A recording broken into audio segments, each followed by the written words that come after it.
Production funding for Ruckus has been provided by gifts from Dave and Jamie Cummings, the Hartwig family, Hush Blackwell, Barbara and Peter Gattermeyer, and by viewers like you. Thank you. Welcome to Ruckus, our weekly food for thought fight over the news of the day and the trends of the times. I'm Mike Shannon. The Ruckettes join me shortly. Our topics this week: civility or civil conflict. The conflict over KCI remains unresolved, and the Kansas school finance issue gets resolved, at least for now. Plus roast and toast. But we start with our Newsmaker segment and take a look at some of the critical issues facing Kansas City, Missouri, and therefore the Kansas City, Missouri City Council. Joining me is Councilman Dan Fowler from the 2nd District north of the river. He's a practicing attorney elected to his first council term in 2015. Councilman Fowler is a strong supporter of a new one-terminal KCI. Councilman, welcome to Ruckus. Thank you for joining us. Thank you very much. A couple of quick questions before we get to KCI. Is this the first elected office you've served in? Yes, it is. Is it everything you thought it would be, or has it surprised you some? Oh, I think I've not been necessarily surprised. It's pretty much what I had expected. I think certainly there are more challenges than perhaps anybody could anticipate when they first get elected, but it's been a great experience so far. All right, we've been talking about Ruckus, or about KCI on Ruckus for at least 4 or 5 years, and we've had dozens of different panelists on the program discussing KCI and what should happen there. And there's one conclusion: people are divided about what to do and what should be done. Do you find that to be the case with people in your district and others that you talk to? Yes, I think that's accurate. And you introduced me as being a strong supporter. I was not always that way. When I first got elected, I was very torn about whether we should try to rehab what we already have or try to build something new. But when the facts come out and you understand more and more about it, then you come to one conclusion, and that is we need a new airport. We need a new single terminal. People who don't seem to want the new terminal talk about the convenience that the current airport provides. Is that what you hear people talk about when they say, oh, no, I don't want a new airport, ours is really convenient? For the most part, yes. I continue to hear people say, well, we don't want to pay for a new airport, and that is a very serious misconception. The voters and the taxpayers don't pay for a new airport. City taxpayers don't. It's funded by the airlines and by airport revenue. But yes, I still hear, but it's so easy to pull up and just let somebody off and then pick them up later. And I think what people need to understand is that convenience means different things to different people. Is it possible a new airport would be equally convenient? In some respects, yes, it would. I think if one were to pull up to a new airport, as the concepts that I have seen show, and to park, it would be much more convenient than what we already have. Do you support the idea of a one-terminal airport financed, designed, and built by a private company, or do you want airport bonds in the usual way of the city financing new construction? I want whatever will be the best optimum solution for what we have. That may be public revenue bonds that are financed by airport revenues, or it may be private financing that in turn is financed by airport revenues. I think we need to line up what the pros and cons of both concepts are and make our decision based on that. You haven't made a decision yet in your mind? No, I haven't. We have at least one local company that came forward with the idea of private financing. There are others now coming forward locally and from across the country. Should a local contractor, a local builder get first preference? I would certainly like to see as much of our local talent used as possible. And that would include not only the designers and the financiers, but also, most importantly, the laborers and the people who actually do the work. Well, what about the fact that Burns and McDonnell, that originated this concept, now have added J.E. Dunn and Miguel Gordon to the team? Is that going to make a big difference? I think it will. I think it definitely moves things in their favor, because those are two very reputable, very sound contractors. So what's going to happen now? You think the council sometime in the near future is going to approve one of these ideas, one of these proposals, and say let's move forward with a November vote? Yes, in one form or another, I would predict that. We have to decide on ballot language by August 24, and what we decide as far as the best proposal that is put forward to us, I think will dictate some of what that ballot language is. All right, let's say it goes on the ballot and voters say no. What happens then? Well, basically, we have what we have now. There is no current plan B. If the voters say no, then I do not see us going to either a rehab or a new terminal at any time in the near future. What about the Downtown Convention Hotel? Is it ready to go? I know the Citizens for Responsible Government group has put together a petition drive, gotten enough signatures that typically it would qualify to go on the ballot. Will it go on the ballot? I think what we will do is repeal the ordinance that they have filed their petitions on. But as far as any further council action beyond that, there is none for the council to take. We've done everything that we were contractually It won't be on the ballot. I don't believe so. All right. No. Thank you very much for coming in. It's nice to meet you. Thank you for having me. Enjoyed it. That is Kansas City, Missouri City Councilman Dan Fowler of the 2nd District. Now let's meet the panel and start a ruckus.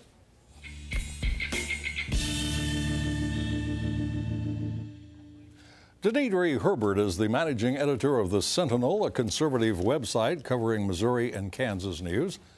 Jason Grill is a former Missouri state representative, now a senior advisor at Paris Communications. Mary O'Halloran is a media and communications consultant, and Patrick Toohey is the field manager of the Show Me Institute in Kansas City, a free market think tank.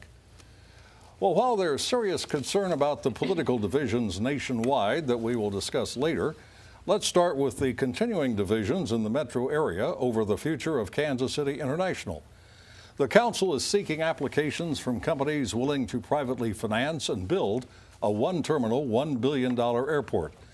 This race began when local firm Burns & McDonnell offered such a plan in response to Mayor Sly James' call for business to solve the KCI dilemma. The solution is obviously harder than expected. There's talk now of dumping the private plan and putting a conventional city-backed plan on the ballot. All this goes on while critics question the need for a new airport, saying the 44-year-old structure is convenient and functional. So, Jason, what do you think will be the ultimate outcome? I think we're going to get a privately funded design and build airport. Voters are going to support it. I don't think the publicly backed plan has, I think that's a way to kill the momentum. It doesn't poll well. I think people like the privately funded idea. They like the fact that a local company might be involved. So I think when it's all said and done, we'll have a new, better KCI, and people will support it. You say it polls better. Have you seen the poll that says I have doing seen better? some, and I did see one the other day in the Kansas City Star that showed it at 38% for publicly backed and over 56% for privately funded idea. Mary, if I remember correctly, when this all first began and we started talking about it on Ruckus, you were not happy about the idea of a new airport. Are you still of the opinion that we should keep what we've got?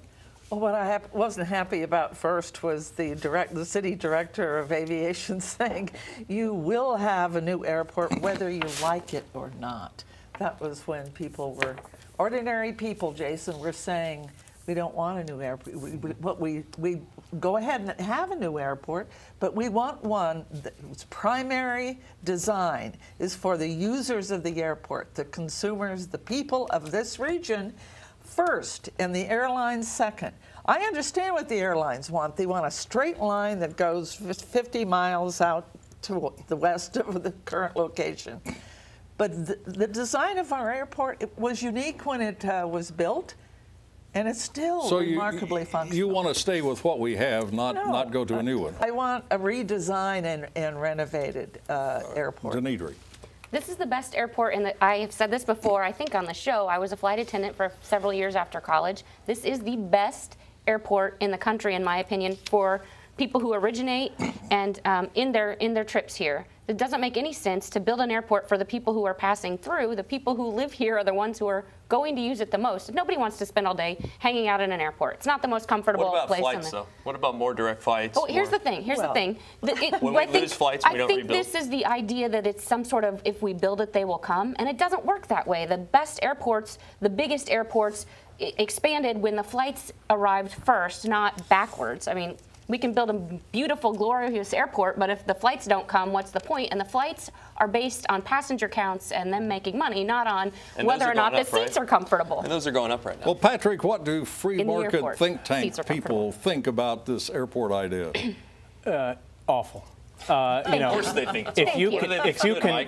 If there has been a worse, more poorly handled policy in Kansas City, I can't imagine what it is. The idea that the city manager and city attorney would come out and endorse a Swiss challenge right of first refusal bid and then have to come out 7 days later and say, never mind, that was illegal. You know that policy and what's good for the people of Kansas City is not a consideration here. This is beginning to look more and more like an effort to just give Burns & McDonnell a sweetheart deal, and frankly, their campaigning on behalf of their bid is unseemly. The polling they've put out, the other announcements, it is unseemly, and it is not. And Burns, but they're the ones that came up with the idea, Patrick. No, they didn't. advanced No, it. it's not true. Absolutely untrue. Here's what is Who did? Here's what is not unseemly. The City Council, led by Catherine Shields, and she has done excellent work in the last few days and weeks to bring this issue out of its city manager's office and out to the public, and starting to talk about what was lacking in the Burns and McDonnell proposal that was done in private prior to without public hearing. she wants the airport financed by Well, airport bonds, right? And not go the private way. She's effectively killing And that is, by the way, a better policy. It's much more financially the idea that feasible. we will have a publicly or a privately funded but publicly run airport is the worst possible private-public partnership. So I just don't understand. Let Everyone me ask- hated the public idea, and now they're No, you don't against understand. it. No. The financing of the airport was never a point of contention. Never a point of contention. No one wants a new airport. All right, you heard it here. No one wants It's a more new airport. palatable if come back somebody else after the pays for it. November. More Okay. palatable. Still, We will terrible see. idea. Just days before the Kansas Supreme Court threatened to shut down the state's schools because of insufficient funding, the legislature passed and Governor Brownback signed a bill giving schools another $500 million over the next 2 years. As expected, attorneys for some school districts and district officials are saying it is not enough. How much more is enough is apparently unknown to anyone. The court will hear oral arguments on the new bill in July. Schools will stay open pending further court action. So the question remains, will the court accept the $500 million increase as sufficient and put the school finance issue to rest? At least for now. We start with Denidre. It's a really good question, and I don't know the answer. I don't know how the court, they would have to kind of reverse course to say it's not enough money. The opinion that they just released, I think it was in February, said as the final authority, the court has no power to overturn a law enacted within constitutional limits.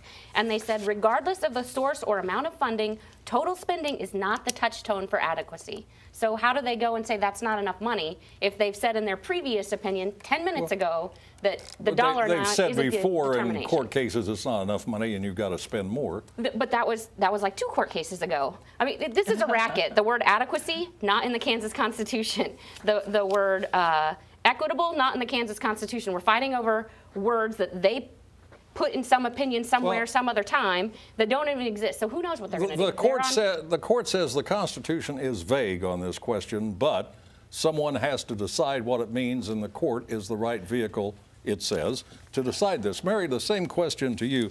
Will the court say this $500 million is enough and put the issue to rest, at least for the time being? Well, for our betting right now, I'd say they will not accept the new formula. They've been really good. It's a very good move on the part of the court to make take away the June 30th the deadline, and so that this can be worked out in July. So, one of my friends emailed, buy your smokes and your booze in July, because they're going to figure out, the legislature's going to have to figure out a way to finance the court's ruling. No, I don't believe that they will, Denise, for this reason.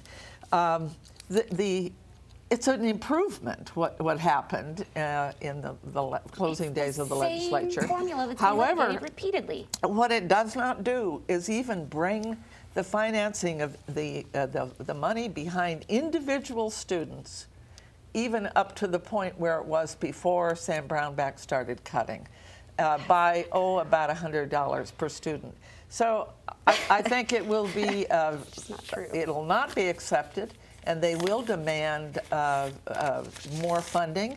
And I think it's possible that they won't put a dollar amount on it. Well, they never have they? Right. Put a dollar amount on it. That way you can keep saying it's not enough. They have to twist All right, themselves in the pretzel to do so. Patrick, the additional school funding comes from an overall retroactive tax increase in Kansas. Will this be enough money to fund the schools and take care of the other state obligations? Well, you're exactly right. Because the court refuses to give a number, we don't know. And Denidri is right. This is a racket. The Abbott School District in New York has been suing the state for 26 years because the language around school funding is vague and it is never enough. And a school district, frankly, has no reason not to sue. Their incentive is always to ask for more. And you know, poor Kansas, Missouri too, you've got activists whose job is to just advocate for more money, and the foundation formulas for funding are vague and fully funded ineffective. in Missouri, right, Patrick? Pardon? The fully funded formulas. But you're talking about money spent. We do not know in this country how much it takes to educate a child. We don't know that. Kansas City. The legislature says it should. No, it doesn't. Because it's what the court says it should take. They're going to be issuing a different opinion about that in July. And because we don't know the cost, Patrick, all of these lawsuits. Have you ever read the Kansas Constitution? No, I don't live there. It is gorgeous. I have read it. The words we're arguing over are not in it. But they're not in it. They understand what equity is, meaning no child should have less money behind them than any other child. Let me stop there. Happy I live in Missouri right now. But we don't do that. We have weighting, so that means some are worth more than others. Yes, please. Sorry. Jason, you're an attorney. I know that's not your full-time effort. You have about 12 jobs, but among them is an attorney. From that perspective, is this okay for the courts to be this vague about its ruling? And they can be as vague as they want to be. I mean, but I think they do? should put a little more into it and actually get us to a number. The problem is again, they're not going to be able to fund that number potentially that they're going to bring up because there's no revenue in Kansas right now. Oh, that's not true. It is. Well, there's a tax increase. There's going to be. It reminds me of that a Supreme Court justice perhaps line about pornography. I don't know what it is, but I know when I see it. Yeah. And that's the same thing with education. And I bet you do. What they do know is that no child should have fewer dollars behind them because of where they live and because of what the property tax base is in their school district. Except Mary, that's not true. They have weightings, They have weightings, which to me is saying this student is worth more than another student. And I thought we fixed that back in Brown versus Board of Education. The weightings are good. No child should be left behind. Okay? That's right. The recent shooting of Congressman Steve Scalise and others, as Republicans practiced for a congressional baseball game, focused our attention once again on the growing partisan divide in the country and the danger that represents. Noted military historian and columnist Victor Davis Hanson, writing in the Kansas City Star, says, America is divided as rarely before. The two segments, Red America and Blue America, are headed into divisions approaching those of 1860, Civil War era, or the nihilistic hippie straight divide of 1968. Hanson and others warn that the U.S. is not immune from collapse, and more tolerance is needed on all sides. We've heard this all before, many, many times, and so far nothing much has changed for the better. The column is headlined, Can the Divided Two Americas Survive as a Single Nation? Patrick, I'll put it to you. What's the answer? Well, I certainly think Arthur Brooks of the American Enterprise Institute talked about the problem is contempt. Too often we view somebody who disagrees with us as utter contempt, and we can't see them as a worthwhile human being. I think that may be a problem in the United States. But a lot of these end-of-the-world type of Cassandras are, I think, overwrought. We've had plenty of violence in this country's history. Murder rates, violence in this country is going down. We have a passionate political system that is working. But I think people are tempted to kind of blow this out of proportion. The guy who shot in Alexandria was a nut job, and I think we need to move on and not pretend that the world is coming to an end. Mary, you and I have both lived through the Civil Rights era and the Vietnam era in the 1960s. We've lived through a lot more. Well, we have, but at least that. Is this worse than it was then, do you think? Well, you know, I'd like to discuss that particular point with regard to our my hippie days and the opposition to the Vietnam War. But I never feared that the country was ultimately in trouble during that time. I was always so proud of the fact that the young people of my generation decided that they were going to bring that war to an end, and they made a contribution toward it. What I'm fearful about now is not protest or angry political partisanship so much as I am the introduction of an enemy of ours, Russia and Putin and the oligarchic authoritarian state involving themselves in our election. And every single one of our intelligence agencies has said that's going on, and that makes me very... that's the cause of civil unrest in this country? I think it really would be. It really would be if he... apparently, the Congress is just now getting interested in what they're going to do about this with regard to the states. Patrick, are the cable news networks, MSNBC, Fox, CNN, are they responsible for this political divide? Responsible, a little bit responsible. I think Patrick nailed it on the head. Everything he said, I think, was right on, spot on. But I think that obviously the extremes, whether it's radio or television, has a lot to do with the political divide, because all these people do all day is argue, and they just put up sound bites instead of actually trying to find solutions to problems. And that's what's going on in Congress too right now. And it's got to be more of a pragmatic, common sense, what's the ideas. cause of all this conflict that we're experiencing? Elections, Mike, and TV. I mean, people are sending out. Is it a failure to accept the results of the election? A little bit of that, probably. Yeah. Yes. But again, think about all the money that's in politics. Think about all the negative that's in politics. Of course, people are going to be frustrated with certain things, and they're going to be divided. But it's not as bad as it was in history. Until a recent campaign, do you recall Republicans being called fascists or Nazis by the opponents? Well, Mike, I'm not. I have been called a Nazi and a fascist since pretty much the day I started saying I was a conservative, which would have been in high school in the 90s. So no, this has been going on for a long time. I think it's louder, and I think it's meaner and crueler somehow. Definitely. I think some of that is you can see it. I can call you a name on Facebook and get it to your door. I'm not just talking to my neighbor. And I noticed that you did that too. And I never called you a name. It's a dumpster fire out there. It is terrible. Twitter's the worst. I was on talk radio once for 3 years, every day for 3 years, and sued for what I said about an extremist gathering down in the Ozark part of our country, the Patriot festivals and what was going on there. The courts... now see, Mary, that's not fair. I don't even know what you're talking about, but to say Patriot in the term with extremists I was sued for what I said in a political context by the far right. Let's not relitigate that case right now, because we're almost out of time. I want to do a final question and a quick answer, Patrick. I know you can do it. Is there more to this divide between red and blue America than politics? What about lifestyle? What about morality? What about culture? I think probably the short answer is yes, but it feeds into politics. Politics reflects our values in this country. All right.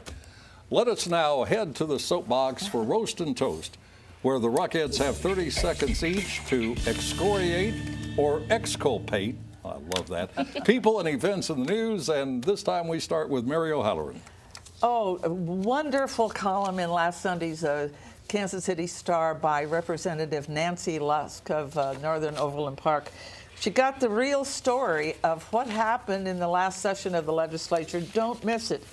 What she does is describe in the clearest possible terms how bipartisanship was created by a women's caucus led by Cindy Holscher, a new Democratic legislator, and Stephanie Clayton, a representative from Overland Park. And she gives them credit and explains why they began the process that helped reverse the Sam Brownback tax cut world.